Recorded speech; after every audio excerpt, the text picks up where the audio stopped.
मराठी कथा श्यामची आई सावित्री व्रत भाग 3.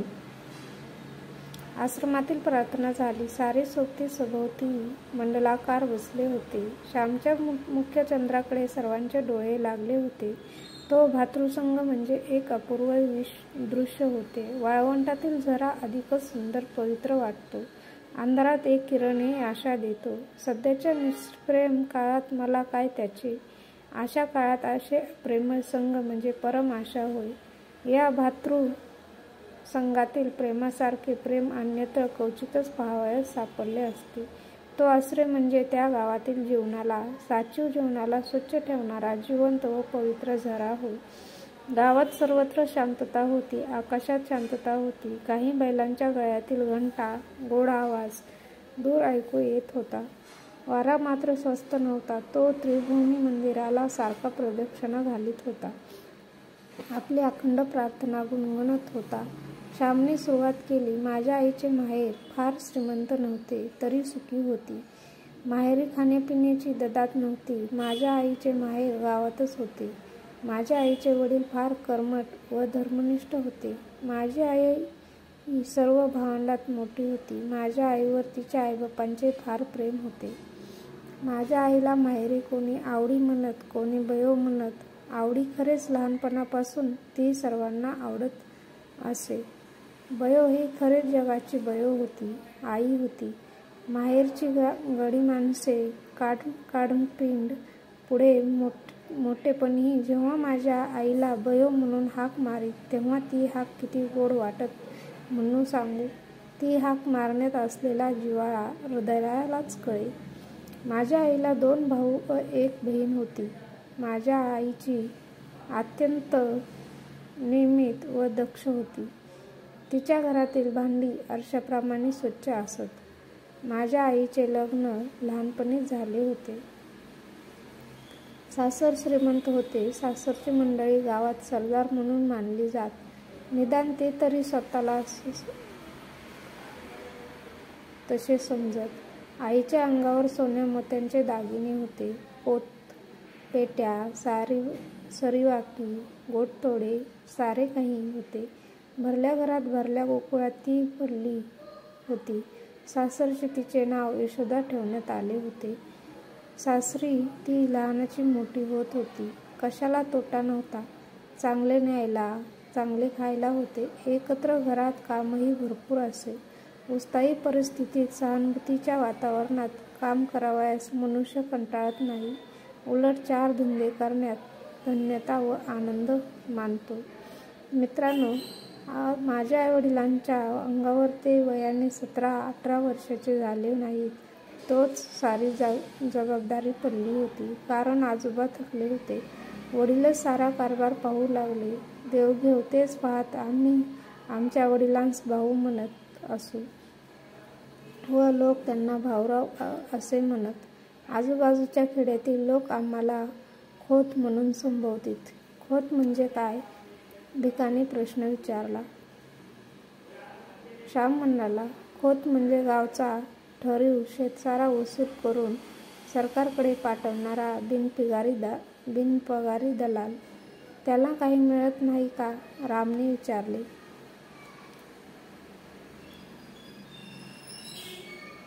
हो, मिळते तर. सरकारी शेतसाऱ्याच्या जवळजवळ 1/4 हिस्सा खोताला फायदा असतो.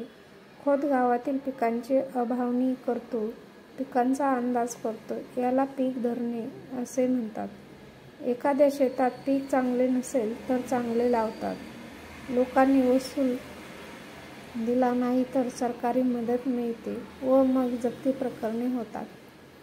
ठरल्या वेळी खोताने शेतसाऱ्यांचे हप्ते वसूल आला नसला तरी पदरचे पैसे देऊन भरलेच पाहिजेत. आमच्या वऱ्हाड नागपुराकडे मालगुजार असतात. तसाच प्रकार दिसतो. भिका म्हणाला. गोविंदा उत्कंठतेने म्हणाला, पुरे रे आता तुमचे, तुम्ही पुढे सांगा. श्यामने पुन्हा गोष्टीला सुरुवात केली. आम्ही वडवली गावचे खोत होतो. त्या वडवली गावात आमची खूप मोठी बाग होती. धोधो पाणी वाहत असे. दांड बांधून दूर पाणी आणले होते. ते उंचावरून पडत असे. बागेत केळी, पोपळी, अननस लावलेले होते. निरनिराळ्या जातीची फणसाची झाडे होती. कापे बर का, अर्धकापे. तुम्ही कोकणात याल तेव्हा हे सारे प्रकार तुम्हास मी दाखवीन. ती बाग म्हणजे आमचे वैभव, आमचे भाग्य असे म्हणत. परंतु गड्यानो, ते आमचे वैभव नसून आमचे पाप होते. पाप क्षणभर हसते व क्षणभर कायमचे रडत बसते. पाप थोडा वेळ डोके वर करते, परंतु कायमचे धुळीत मिळते. पापाला तात्पुरता मान, तात्पुरते स्नान. जगात सद्गुणच शुक्राच्या ताऱ्याप्रमाणे शांत व स्थिर सदैव तळपळत राहतात. खोतांना वाटेल त्याला कामाला बोलवावे. बोलावले तर गेले पाहिजे, नाहीतर खोताचा रोष व्हायचाच. गावातील कष्टाळू बायका माणसांनी वांगी लावावी, मिरच्या कराव्या, कणगरे, कारिंदे, रताळे लावावी, भोपळे, कलिंगड यांचे वेल लावावे. परंतु या सर्वावर खोताची नजर असायची. खरोखर या जगात दुसऱ्याच्या श्रमावर जगणे यासारखे दुसरे पाप नाही. दुसऱ्याला राबवून रात्रंदिवस श्रमवून त्यांना तुच्छ मानून आपण गद्यागिदार्ग्यावर लोळावे यासारखा अक्षम्य अपराध नाही. माझ्या आईच्या अंगाखांद्यावर जे दागिने होते ते कोठून आले? पाणीदार मोत्यांची नथ, खेड्यातील गरीब बायकांच्या डोळ्यातील मोत्यांसारख्या मुलांच्या अश्रूंची ती बनलेली होती. त्या गरीब लोकांच्या सोन्यासारख्या मुलांच्या तोंडावरील हास्य व अंगावरील बाळशे आणि तजेल हिरावून आणून माझ्या आईला सोन्याचे गोटतोडे करण्यात आले होते. परमेश्वराला हे सत्य माझ्या आईला पटवून द्यायचे होते. तो माझ्या आईला जागे करणार होता. माझे वडील स्वभावाने दुष्ट होते अशातला भाग नाही, परंतु पूर्वजांच्या प्रथा त्यांनी चालू ठेवली. खोतांच्या अवास्तव अधिकाराचा त्यांना अभिमान वाटे. कोणी ऐकलं नाही की तर त्यांना वाटे हे कुणबट माजले. कुणब्याला कुणबट म्हणवायचे व महाराला महारडा म्हणायचे, अशी ही पद्धत ठरलेली. असे म्हणताना आपणच माजलो आहोत, सत्तंदा झालो आहोत हे त्यांच्या लक्षात येत नसते. वडिलांच्या हातात नवीनच कारभार आलेला, तथापि त्यांचा फारसा अनुभव आला नव्हता. खोतपणाच्या तोऱ्यात एखाद्या वेळेस वाटेल ते बोलून जात व अनेकांची मने दुखवली जात. पूर्वजांची ही पापे होतीच. पाप किंवा पुण्य काही मरत नाही. जगात काही फुकट जात नाही. जे पेराल ते पिकेल, जे लावाल ते फोफावेल, फळेल. एकदा काय झाले, ती औशीची रात्र होती. भाऊ वडवलीस गेले होते. सकाळी 8 वाजता ते त्या गावी जाऊन पोचले होते. आज गावाला जाऊ नका, आज आवस आहे वगैरे घरातील मंडळींनी त्यांना सांगितले. परंतु भाऊ म्हणाले, कसली आवस नि कसला शनिवार, जे व्हायचे ते होणार. प्रत्येक दिवस पवित्रच आहे. प्रत्येक दिवस देवाच्या घरातूनच येतो. हे वडवलीस गेले.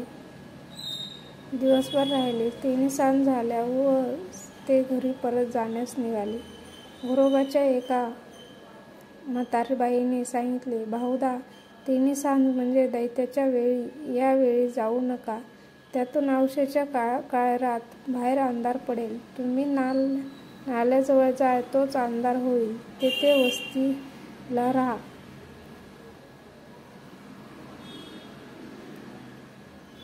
कोंबड्याला उठून थंड वेळेस जा. भाऊनी ते ऐकले नाही. ते म्हणाले, म्हातारे, अगं, पायाखालची वाट. झाली रात्र म्हणून काय झालं, मी झपाझप जाईन. दूध काढतात तोपर्यंत घरी पोचेन. भाऊ निघाले. बरोबर गडी होता. त्या म्हातारीचा शब्द जाऊ नका सांगत होता. फळणारी पापे चल, राहू दे नको म्हणत होता. गावातील लोकांनी निरोप दिला. एक जण बेसूर हसला. काहींनी एकमेकांकडे पाहिले. भाऊ व गडी निघाले. अंधार पडू लागला. परमेश्वराच्या संतांचे व सतीचे अश्रू टणकू लागले. वडवली गावापासून 1.5 कोसावर एक फड्या होता. पावसाळ्यात त्याला उतार होत नसे. तो फड्या दरीतून वाहत होता. त्याच्या आजूबाजूस किर्र झाडी होती. त्या झाडीत वाघ सुद्धा असे. तेथून दिवसा ढवळ्याही जावयास नवशिक्यास भय वाटे. परंतु भाऊ निर्भयपणे जात होते. त्यांना भीती माहिती नव्हती. भूते खेते जीव जीवाणू कसलेच भय त्यांना वाटत नसे. भाऊ दरीजवळ आले. एकदम शिळ वाजवली. भाऊ जरा चपापले. पाप हे भित्रे असते. झुडपातून अंगाला काव फासलेले मांग बाहेर पडले. भाऊरायांच्या पाठीत सोट्या बसला व त्या सरशी ते मटकन खाली बसले. झटकन गडी पळत गेला. भाऊने खाली पाडण्यात आले. मांगाच्या हातातील सुरे चमकत होते. भाऊंच्या छातीवर मांग बसला. चरचर मान चिरायची ती वेळ. करंजीच्या जाळीत रातकिडे ओरडत होते. शेजारच्या भवनातून एक भुजंग फुत्कार करीत सनकन निघून गेला.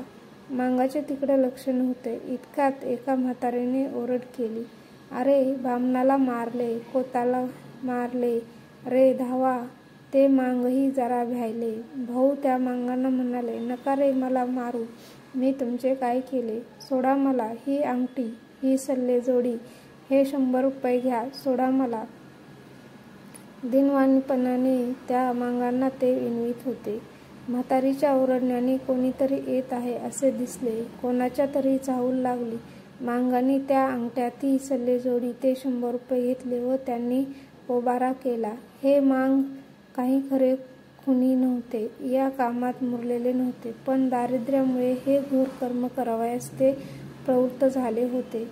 त्या क्रूर कर्माच्या मुळाशीही दया होती, प्रेम होते. स्वतःच्या मुलाबाळांच्या प्रेमाने त्यांची खाखा दूर व्हावी म्हणून हे मांग खून करून पाहत होते. कोणी म्हणलात की जगात कलह, स्पर्धा हेच सत्य आहे. परंतु या कलहाच्या मुळाशी, या धडपडीच्या मुळाशीही प्रेम आहे. ते प्रेम संकुच आहे. एवढेच सृष्टीच अंतिम स्वरूप प्रेम आहे. युद्ध नाही, सहकार्य आहे. द्वेष व मत्सर नाही. असो. भाऊंच्या बरोबरचा गडी जो पळत सुटला तो थेट आमच्या पालगड गावी गेला. त्याने घाबऱ्या आमच्या घरी जाऊन सारी हकीकत सांगितली. आमच्या घरातील व गावातील पुरुष मंडळी लगेच चालून गेली.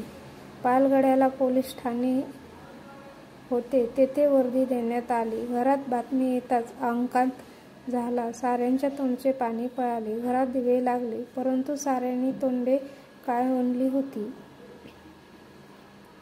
कसचे खाणे, कसचे पिणे, तेथे तर प्राणाशी प्रसंग होता. त्या वेळेस आम्ही कोणी झालेलो नव्हतो.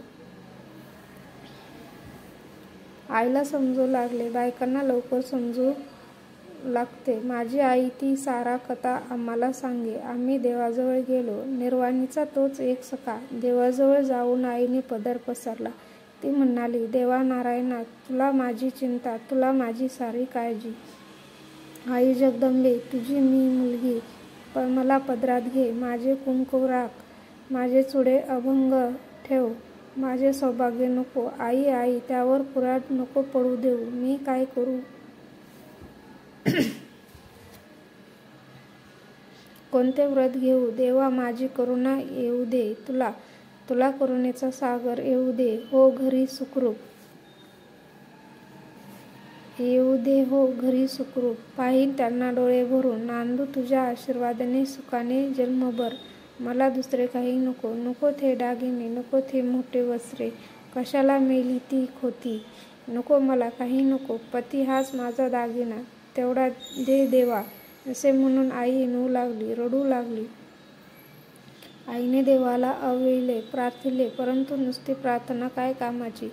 प्रत्येक गोष्टीत त्याग पाहिजे, व्रत पाहिजे. माझ्या आईने या रात्री सावित्रीचे व्रत घेतले. मित्रांनो, जीवनाच्या कठीण प्रसंगी धीर द्यावयास भारताच्या इतिहासात कितीतरी दिव्य स्त्री पुरुष रत्ने आहेत. राम आहे, हरिश्चंद्र आहे, सीता आहे, सावित्री आहे. तुम्ही इतिहासात लिहा किंवा लिहू नका. सावित्री अमर आहे. स्त्रियांना सदैव ती धीर देईल. मृत्यूशी झगडण्याचे धैर्य देईल. मनुष्याचा पवित्र व निर्मळ निश्चय मरणाजवळ झगडण्यासही बळ देत असतो.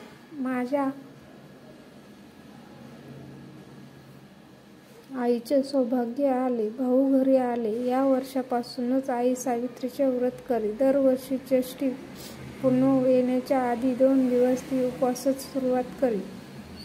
गेलेले व्रत कधी सोडता येत नाही. या व्रतात वटपूजा करायची असते. आकाशाला कवटाळून पाहणाऱ्या चिरंजीव अक्षयवटाची पूजा करून अक्षय सौभाग्य मिळवायचे. वटवृक्षाप्रमाणे कुळ वाढो, ते जगाला छाया देव, आधार देव. वटवृक्ष उंच वर जाऊ जणू स्वशरीराने देवाच्या पायाला स्पर्श करतो, त्याप्रमाणे कुळालाही वर जाण्याची, उन्नती होण्याची सदैव इच्छा असो. वटवृक्षास अनेक पारंब्या व तणावे फुटतात. त्याचप्रमाणेच कुळ विस्तार होवो व कुळाला बळकटी येवो, या व अशा शेकडो भावना या वटपूजेने कळत वा नकळत बायकांच्या जीवनात येत असतील. सावित्री व्रताचे दिवस जवळ येत चालले म्हणजे माझी आई गंभीर होत असे. मी त्यासंबंधीचीच एक आठवण सांगणार आहे. आतापर्यंतची जी प्रस्तावनाच होती त्यावेळेस मी 8-9 वर्षाचा असेन. सावित्री व्रताला आरंभ होणार होता. माझी आई हिवतापाने आजारी होती. हिवताप सारखा तिच्या पाठीस लागला होता. या व्रतात 3 दिवस वडाला 108 प्रदक्षिणा घालावयाच्या असतात. आईला जरा चालले तर घेर येत होती. आईने श्याम अशी हाक मारली. मी आईजवळ गेलो. विचारले, काय आई, काय होते? पाय चेपू का? आई म्हणाली, पाय नको रे चेपायला. मेले रोज चेपायचे तरी किती? तू सुद्धा कंटाळा असशील हो.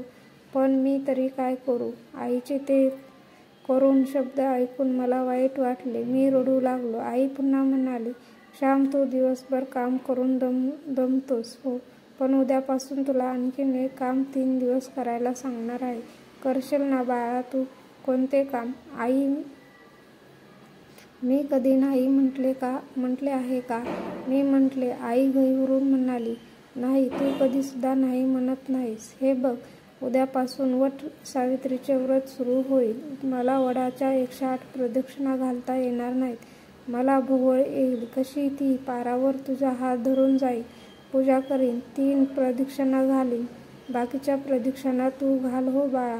असे म्हणून आईने माझा हात आपल्या हातात घेतला. प्रेमळ व करुण अशा दृष्टीने तिने माझ्याकडे पाहिले. आई, माझ्या ग प्रदक्षिणा कशा चालतील? मी विचारले. चालतील हो बाळा. देवाला डोळे आहेत. देव काही मेला नाही. त्याला सारे समजते, कळते. तू म्हणजेच मीच नाही का? अरे तू माझ्या पोटचा गोळा, माझा जणू भाग, माझेच तू रूप. तू प्रदक्षिणा घालशील त्या माझ्याच होतील. मी दुबळी आजारी आहे हे देवाला माहीत आहे. आई म्हणाली, पण मला बायका हसतील. मी नाही जाणार वडावर. शाळेत जाणारी मुलं मला बघतील व शाळेत आहारे बायको असे म्हणून मला फजिती करतील. मला लाज वाटते. मी नाही जाणार. शिवाय शाळा बुडेल, मास्तर रागवतील. अशा अनेक सबबी मी सांगू लागलो. आईची म्याल मुद्रा खिन्न झाली. ती म्हणाली, श्याम, आईचे काम करावयास कसली रे लाज? हे देवाचे काम. हे करीत असता तुला कोणी हसले तर तेच वेडे ठरतील. देवाचे काम करावयास लाजू नये. पाप करावयास माणसाने लाजावे. श्याम, त्या दिवशी चुलीमागचा खोबऱ्याचा तुकडा तू घेऊन खाल्लास. मी बघितलं, पण बोलले नाही. जाऊ दे, मुलाची जात आहे. परंतु त्यावेळेस तुला लाज नाही वाटली आणि आता देवाचे काम करावयास तुला लाज वाटते का रे? मग तो भक्तिविजय कशाला वाचतोस? तो पांडव प्रताप कशाला वाचतोस? तुझा आवडता श्रीकृष्ण, घोडे, हॉकी, धर्माघरची उष्टी काळी काम करावयास, प्रदक्षिणा घालावयास तुला लाज वाटते का? नसलास जाणार तर मी जाईन हो. येऊन जाऊन काय होईल? मी भोवळ येऊन पडेल. मरेन तर सुटेन एकदाची. देवाजवळ तरी जाईन. परंतु श्याम तुमच्यासाठीच जगते रे. असं म्हणून आईने डोळ्यांना पदर लावला. आईने शब्द माझ्या मनात खोल गेले. माझे हृदय विरघळले, पाझरले, पावन झाले. देवाचे काम करावयास लाजू नको. पाप करण्याची लाज धर. थोर शब्द, आजही ते शब्द मला आठवत आहेत. आजकाल ह्या शब्दांची किती जरुरी आहे. देवाच्या कामाची, देशाच्या कामाची, भारतमातेच्या कामाची आम्हास लाज वाटते, परंतु वाईट पुस्तके वाचण्याची, वाईट सिनेमा पाहण्याची, तपकीर ओढण्याची, विडी सिगारेट ओढण्याची, सुपारी खाण्याची, चैन करण्याची लाज वाटत नाही. पुण्यकर्म, सत्कर्म करण्याची लाज वाटू लागली आहे. असत्कर्म करण्यात प्रौढी व संस्कृती येऊन राहिली आहे. फार वाईट आहे ही स्थिती. मी आईच्या पाया पडलो व म्हटले, आई जाईन हो मी. कोणी मला हसो, कोणी काही म्हणो, मी जाईन. पुंडलिक आईबापाची सेवा करून मोठा झाला. देवाला बांधून आणता झाला. तुझे काम करून मला तुझा व तुझ्या देवाचा लाडका होऊ दे. शाळेत मास्तर रागवले, त्यांनी मारले तरी चालेल. आई, तुला माझा राग आला होय? तुला वाईट वाटले असे केवलवाने मी विचारले. नाही हो बाळा, मी तुझ्यावर कशी रागवेन? मला तुझ्यावर रागवता येत नाही हो श्याम. आई म्हणाली, गड्यानो, मी घरी असलो व वटसावित्री जरी आली असली तरी वडाला प्रदक्षिणा घालण्यास मी नेहमी जात असे. माझ्या आईचे त्या दिवशीचे शब्द मी कधीच विसरणार नाही. पाप करताना लाज वाटू दे, चांगले करताना लाज नको. धन्यवाद. कशी वाटली कथा ते कळवा. कमेंट करा, लाईक करा, शेअर करा, सबस्क्राईब करा.